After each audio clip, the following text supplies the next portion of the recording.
Este é um momento capital para o Brasil, porque é capital para o presidente Jair Bolsonaro. Acaba de sair do hospital, na operação de uma hérnia resultante de cirurgias para curá-lo de uma facada recebida há um ano em Juiz de Fora, Minas Gerais, na campanha eleitoral. Ele vai para Nova York discursar na abertura das Nações Unidas, uma tradição brasileira. Esse discurso é muito esperado no mundo inteiro por causa da Amazônia e por causa de todas as confusões que ele criou. Mas ele vai sair do Brasil com uma confusão criada pelo filho no partido dele. Flávio Bolsonaro é, desde o começo, o grande responsável por essa crise no PSL. Flávio Bolsonaro demonstrou, nesses últimos meses, que ele não deve ser inocente no episódio investigado a partir do COAF pelo Ministério Público do Rio. Se fosse, ele tomaria uma atitude que qualquer inocente tomaria. Deixa ser investigado, é inocente, o processo é arquivado normalmente e ele iria para o cafezinho do Senado festejar a tolice dos seus adversários que inventaram uma investigação que não tinha sentido. De lá para cá, a coisa só se encrencou porque ele se apoiou numa coisa só. É uma tentativa de prejudicar o governo do pai, Jair Bolsonaro. Bom, mesmo que fosse, não era o pretexto a ser adotado contra a investigação. O resultado é que o Flávio Bolsonaro só se enroscou mais. Recentemente, está sendo acusado pela senadora juíza Selma Arruda, do ex-PSL, porque a partir de depois de amanhã estará no Podemos, do Mato Grosso, que contou que recebeu telefonema agressivo do Flávio Bolsonaro, usando palavrões, dizendo que ela estava prejudicando o governo do pai porque estava assinando uma abertura da CPI da Lava Toga. Esse argumento que o Flávio Bolsonaro usou, fora a parte os palavrões, é um argumento suicida, tanto para o governo quanto para o Supremo. Se o Supremo não aguenta uma investigação de CPI, que é a coisa mais rasteira que tem no Congresso, é porque o Supremo tem culpa. E se o governo quer evitar uma investigação do Supremo, é porque o próprio governo sabe que, aliás, o próprio Jair Bolsonaro sabe, e realmente ele fez um acordo com o Toffoli, para o Toffoli aceitar o recurso da defesa do filho e blindá-lo de investigações no Ministério Público, aproveitando para blindar a mulher, Roberta Rangel, a mulher do Gilmar Mendes, Guiomar Mendes, e mais 333 contribuintes especiais da Receita que estão proibidos de terem suas informações compartilhadas pelo COAF com o Ministério Público e com a Polícia Federal, e também o Banco Central e a Receita Federal estão proibidas do mesmo compartilhamento. Bom, o estilo agressivo do Flávio Bolsonaro, além de demonstrar machismo e falta de educação, se dirigiu a uma mulher no telefone de uma forma completamente grosseira, né, e usando palavrões, demonstra, além da má formação pessoal dele, mal educado pelos pais, uma formação escolar deficiente e tudo mais, mas demonstra, sobretudo, uma burrice política fundamental, né? Ele devia ter evitado isso, com isso ele detonou uma crise no PSL, difícil de ser contornada e que não vai contribuir em nada para o governo.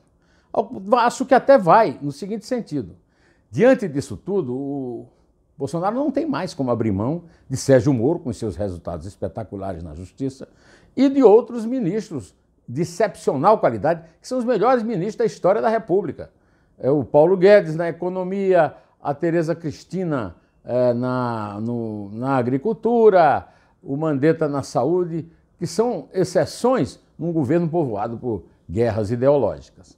Neste momento, aquele tido como guru do Bolsonaro e da família nas redes sociais, o Olavo de Carvalho, fez uma pregação para que se passasse a adotar uma filiação, uma subordinação entre o eleitor e a pessoa do Bolsonaro.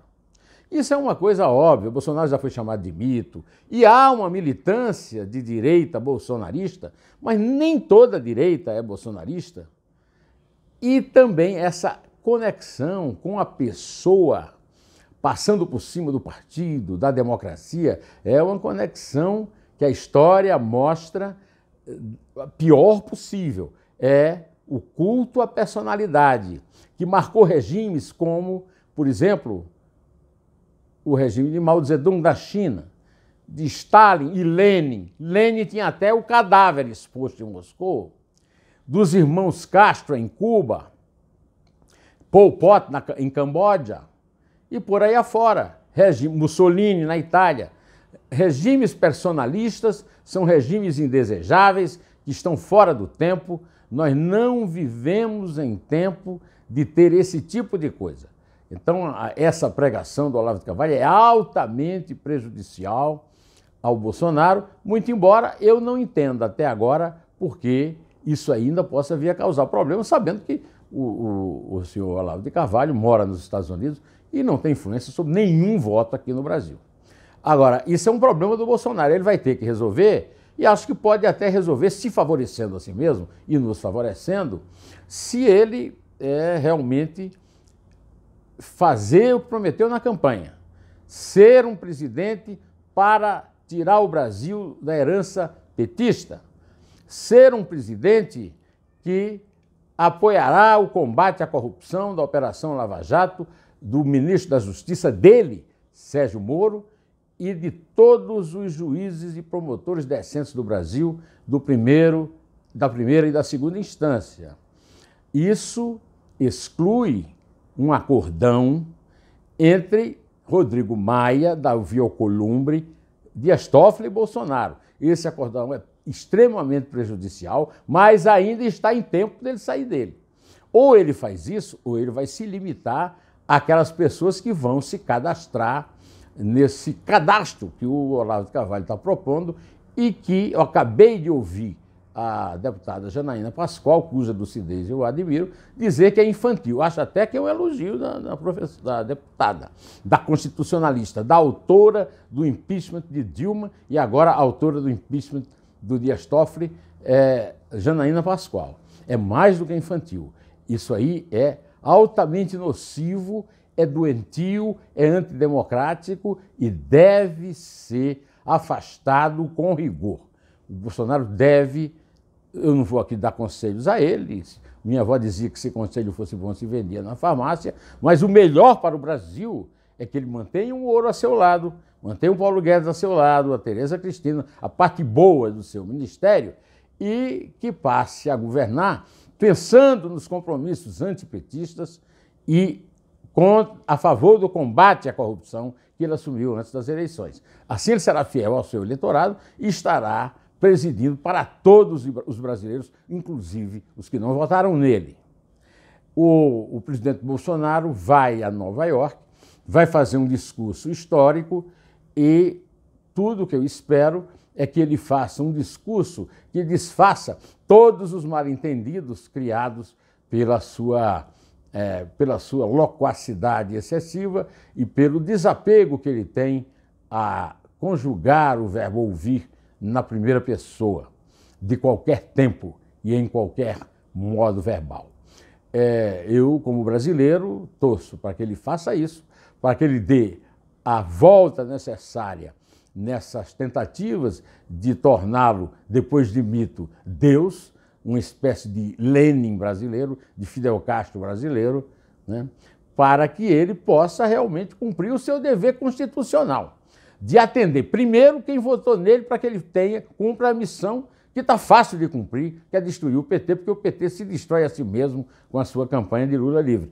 E também a missão de combater a corrupção, que aí é mais difícil, porque o Senado e a Câmara estão cheios de corruptos, legislando em proveito próprio, como é o caso desse projeto que está para ser votado no Senado, em que praticamente permite o roubo por partidos e políticos. Direto ao assunto, em té, e só a verdade nos salvará.